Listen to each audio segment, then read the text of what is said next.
Selamat malam para pendengar setia di seluruh Indonesia di Dongeng Aki Rukman. Selamat mendengarkan dan tetap merdeka. Assalamualaikum warahmatullahi wabarakatuh. Bismillahirrahmanirrahim. Alhamdulillahil jalali wa syari'il harami wal halali musolliyan ala rasulil mustafa wa alihil mustakmilina syarafa. Innallaha fadalla bani adam wa fadallahu ala kasiri miman khalaqahu tafdila amma ba'du. Bapak Ibu, kawan-kawan sekalian, sampurasun. Malam ini ada pertanyaan yang agak menggeliti ke Aki, yaitu Ki, saya ini sudah mendengar dari Aki tentang spanduk terpanjang sedunia dengan panjang 5 km. Itu bisa dipahami oleh pikiran, tapi oleh hati secara teknis itu bagaimana? Kita kan cerita Aki dengan kami ini adalah orang lapangan. Coba ceritakan bagaimana teknisnya. Waduh, kalau gitu ini harus rinci ya, harus rinci. Mungkin nggak apa-apa kalau tidak bosan kita ceritalah dengan bersifat dongeng. Kalau dongeng kan harus cerita secara rinci. Namun sebelum itu komentar dari Kang Suherman dari Indramayu, beliau lagi kurang sehat, mudah-mudahan cepat sembuh, yaitu bahwa Eko Prasetya Milyardi yang kemarin kita bahas, betul putra pengurus KTNA Pusat, malah kontak tani nelayan andalan pusat. Namun sekarang tidak tahu keberadaannya di mana, ya tidak tahu Pak Herman juga bahwa beliau apakah sudah jadi apa, sudah punya anak atau sudah ya punya istri pasti ya usianya kan udah 39. Nantilah Pak Herman akan memberitahu kalau memang ada kabarnya.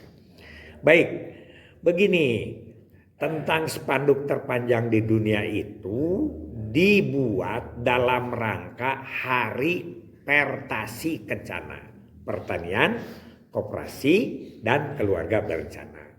Dan hak pertasi kencana saat itu yaitu pada tahun 1990 kalau tidak salah, kalau bergeser ya mungkin rubah 1 tahun 89, 90 atau 91. Nah, itu leading sektornya BKKBN. Leading sektor. Jadi pertasi kencana itu kan leading sektor, sekali ini adalah pertanian, Koperasi, Keluarga Berencana. Nah, 1990 itu adalah leading sektornya BKKBN.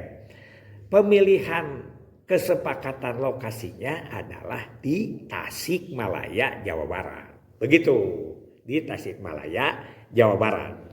Nah, pada saat itu ya, di Tasikmalaya, Jawa Barat itu adalah tidak terkumpul seperti waktu di Maros, tidak. Jadi tidak kumpul semua kegiatannya di Tasik atau katakanlah di beberapa kota, itu tersebar. Kita juga seminar segala macam itu di Lembang ya, di Lembang, dan pertanian juga mengadakan kegiatan di mana, dan itu puncaknya saja di Tasikmalaya. Nah, salah satu kesepakatan dari Pertasi Kencana di tingkat pusat itu adalah pembuatan spanduk terpanjang, yaitu 5 km. Nah, 5 km. Siapa yang bertanggung jawab tentang ini? Ya tentu saja adalah direktorat atau ya biro Penmot, ya, penerangan dan motivasi.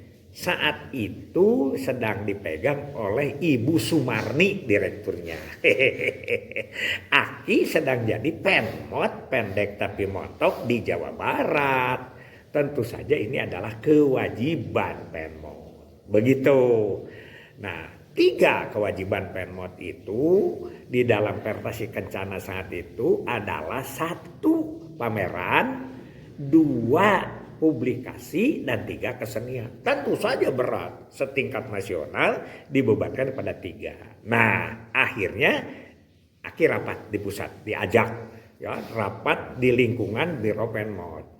Nah, pembuatan spanduk dan umbul-umbul untuk Pertasi Kencana ini meliputi 1.700 umbul-umbul dan spanduk terpanjang yaitu 5 km di samping spanduk-spanduk lain yang ada. Nah, di Penmot tugasnya. Waduh.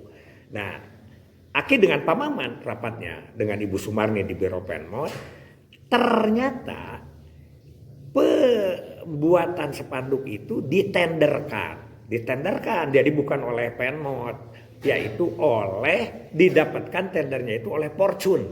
Fortune itu adalah perusahaan iklan terbesar saat itu ya. Pimpinan Pak Indra Abidin yang botak itu kan. Aki seneng tinggi botak begitu Pak Indra Abidin. Terus berbicara Pak Indra Abidin saya baru kenal saat itu pada saat rapat. Ada dari timnya Fortune juga banyak. Tapi mereka sudah tahu ke Aki gitu. Ya mungkin cara ngedulnya Aki, cara kerjanya Aki tahu. Sehingga selain daripada tugas yang tadi sudah berat 3 itu, yaitu yang pertama adalah pameran, yang kedua publikasi, yang ketiga adalah kesenian. Itu bukan edel-edel. Publikasi itu kan harus menguasai seluruh media, wartawan, surat kabar, dan lain sebagainya itu dari jauh-jauh hari. Namanya juga publikasi, tapi publikasi bagian lokal. Sedangkan di nasional itu oleh Kepala Biro Penmot ya, yaitu Ibu Sumarni. Pak Risman kayaknya juga masih di Penmot atau sudah ke Penmot lagi setelah pulang dari Amerika ya, lupa kita itu. Nah, akhirnya secara tupoksi Aki yang 3 itu dibagi ke 3 orang. Tanggung jawab tetap ada di Aki, tanggung jawab tetap ada di Pak Maman sebagai kepala bidang KB. Tapi dibagi 3. Yang pertama Aki ditugaskan untuk pameran. Supaya maksudnya apa? Pameran itu ada di tempat. Tapi kalau publikasi kan kemana-mana. Kesenian kepada Pak Ayib Rosidin almarhum. Karena Pak Ayib saat itu belum ada jabatan. Ditariknya dari Indramayu. Dari Cirebon apa dari Indramayu. Pokoknya dimitrakan di Penmot. Kemudian untuk publikasi dipercayakan kepada Pak Undang Hidayat, Pak Undang almarhum ya, suaminya Ibu Tuti. Begitu. Sudahlah dibagi-bagi dan Aki diminta oleh Pak Indra Abidin supaya menjadi supervisor lapangan tentang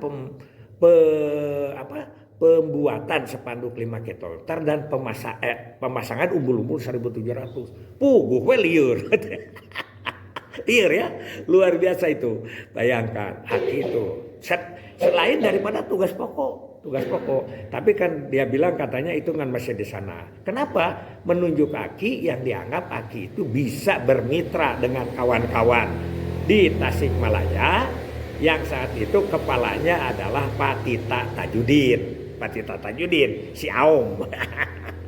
Yang sekarang pensiunnya di Cikajang, Garut. Itu Pak Tita Tajudin ya. Di sana. Kemudian Kepala BKKBN Jawa Barat Pak Haji Abdul Muhyi ya, almarhum juga. Begitu. Nah, itu pembagian tugasnya dulu. Jadi yang pertama Aki ditunjuk sebagai supervisor lapangan tentang pembuatan ini. Nah, karena kita leading sektor, jadi kesenian segala macam itu kita yang memegang. Nah, di situ mulailah Aki bergerak dengan 2. Aki diberi oleh Pak Indra Abidin itu 1 kamar di Yudan Negara, kamar 103, 203 lupa Aki. Di situ disewakan 1 bulan. 1 bulan supaya berada di situ. Kelasnya kelas mewah. Ya, kelas mewah lah begitu. Kemudian segala sesuatu anggaran itu kan. Sedangkan semua peralatan itu dikirim dari Texmaco Jawa Tengah.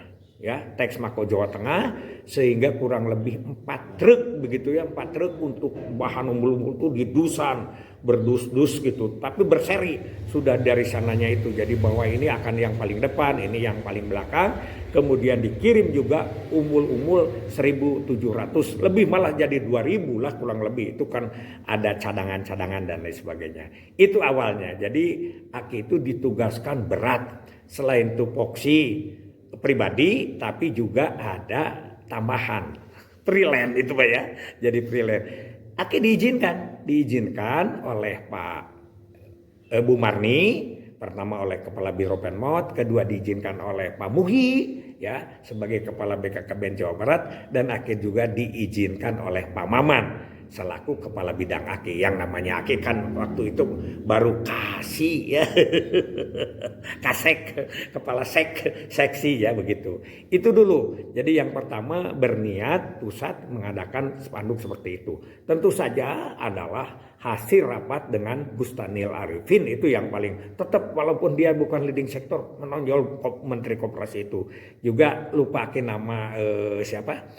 Menteri Pertaniannya, tapi yang jelas bahwa pertanian itu di mana-mana pun juga mendominasi lapangan ya, mendominasi lapangan. Dengan kita itu saingan gitu, mendominasi lapangan. Itu aja dulu. Jadi yang pertama tentang Pertasik Kencana. Ternyata Pertasik Kencana Tasik ini tidak diniatkan menjadi Pertasik Kencana yang terakhir, karena sejak 1992 keluar Undang-Undang Nomor 10, kita balik menjadi Hari Keluarga dari Hari KB Pertasik Kencana dan Hari Keluarga. Gitu kira-kira ya. Itu saja dulu, ini panjang ceritanya. Hasbunallah wa ni'mal wakil, ni'mal maula wa ni'man nasir. Wassalamualaikum warahmatullahi wabarakatuh.